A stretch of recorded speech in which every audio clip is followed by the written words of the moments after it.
परतूर मतदारसंघातील शिवसैनिक भाजपला त्यांची जागा दाखवल्याशिवाय राहणार नाहीत. शिवाजीराव चौथे. आपण पाहता दैनिक विदर्भ सत्यजित लाईव्ह न्यूज. आमचे डॉक्टर आशिष तिवारी जालना जिल्हा सहसंपादक यांनी दिलेल्या माहितीनुसार भाजपा हा पाठीत खंजीर खुपसणारा पक्ष आहे.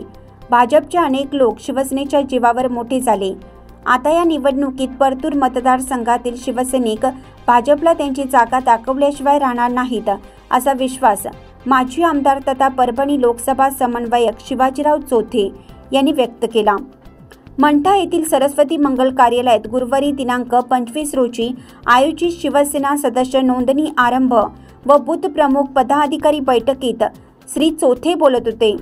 यावेळी व्यासपीठावर बुलढाणा जिल्ह्याचे शिवसेना संघटक प्राध्यापक डॉक्टर गोपाल बच्छिरे, मराठवाडा सचिव अशोक पटवर्धन, जिल्हा प्रमुख ए.जे. बोराडे, उपजिल्हा प्रमुख माधवराव कदम, ज्येष्ठ नेते अंकुशराव अवचार, परतूर तालुका प्रमुख सुदर्शन साळुंके, मंठा तालुका प्रमुख अजय अवचार, विधानसभा समन्वयक अशोक आघाव, युवा सेना जिल्हा समन्वयक महेश नळके, बेबीताई पावसे, बालासाहेब बोराडे, जे.के. कुरेशी, शहर प्रमुख वैजनाथ बोराडे, सुभाषराव घारे यांची उपस्थिती होती.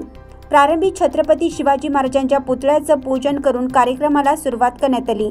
यावेळी बोलताना श्री चौथे म्हणाले की परतूर विधानसभा मतदारसंघ शिवसेनेला सुटावा अशी मागणी करण्यात आली असून पक्षाचे निष्ठेचे कार्य करणारे जिल्हा प्रमुख ए.जे. बोराडे यांच्या पाठीशी खंबीरपणे उभे राहा असं सांगून त्यांनी उपप्रमुखांकडून गावनिहाय आढावा घेतला.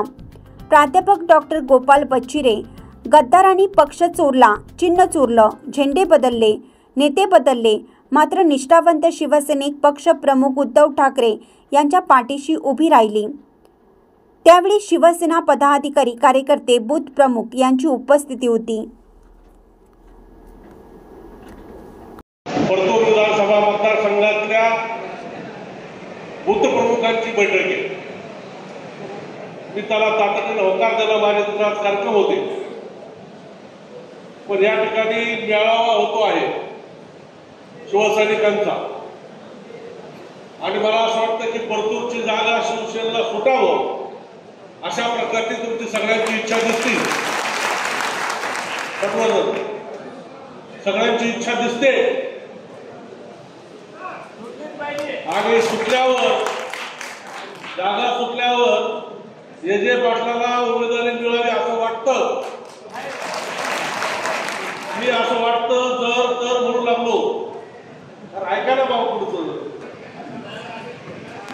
पण आपण चिंता करू नका, परतूरची जागा ही शिवसेनेला मिळणार आहे.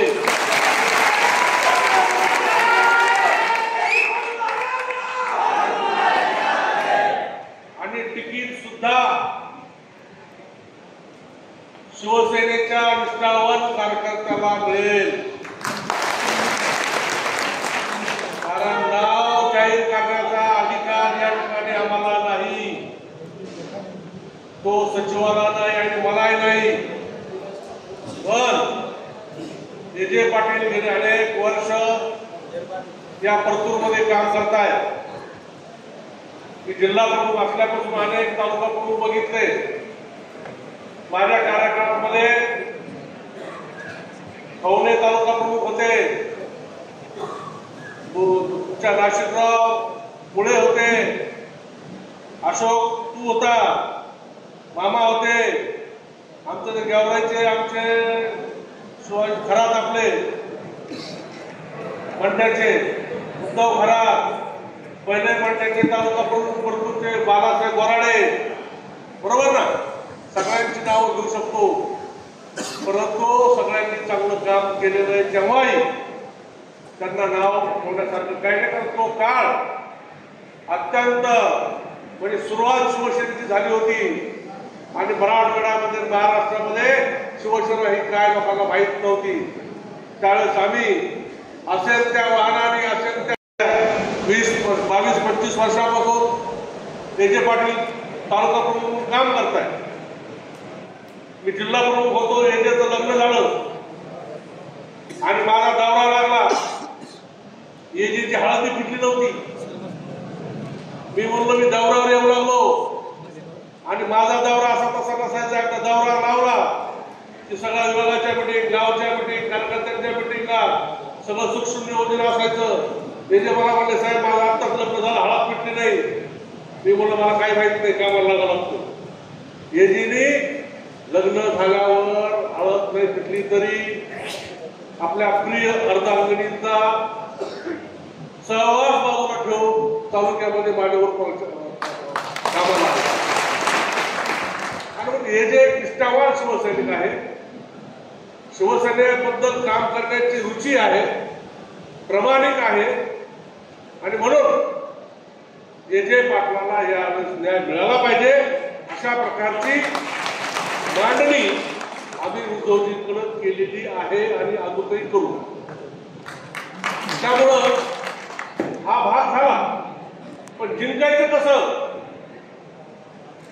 जागा सोडून घेतली, जिंकायचं कसं? या परतूर मतदारसंघामध्ये सातत्यानं शिवसेनेची ताकद राहत आलेली आहे. पहिली लोकसभा ज्यावेळेस या परभणीची झाली त्यावेळेस शिवसेनेला धनुष्यबाण निशाणी मिळाली. त्या परभणीमध्ये शिवसेनेचा विजय झाला म्हणून निवडणूक आयोगाला आपल्याला धनुष्यबाण निशाणी द्यावा लागली. देशमुख नावाचे खासदार या ठिकाणी निवडून आले होते, अशोक देशमुख. त्यांच्या प्रचारात त्यावेळेस मी होतो आणि म्हणून तेव्हापासून या मतदारसंघामध्ये शिवसेनेची ताकद आहे. 95ला म्हणजे मला वाटतं ती निवडणूक 90च्या अगोदर झाली. 89ला गवडी तेव्हापासून काम करतो नगरसेवक म्हणून. भारतीय जनता पार्टी बरोबर आपली युती झाली. इथं बसलेल्या प्रत्येक कार्यकर्त्यासाठी मी सांगतो, विचारपूर्वक ऐका. 90 साली भारतीय जनता पार्टी बरोबर आपली युती झाली. 90ला युती होती, 95ला युती होती, 2099ला युती होती, 99ला युती होती, 2004ला युती होती, 2009ला युती होती, 2014ला आपली युती भारतीय जनता पार्टीनं मोडली. फॉर्म 2 दिवस भरायचे बाकी राहिले. अशा पार्टीत खंजीर खुपसणारा पक्ष मी बघितला नाही. 27 तारखेला फॉर्म भरायचे आणि 24 तारखेला यांनी युती मोडली. सांगितलं की आमचं तुमचं जमत नाही.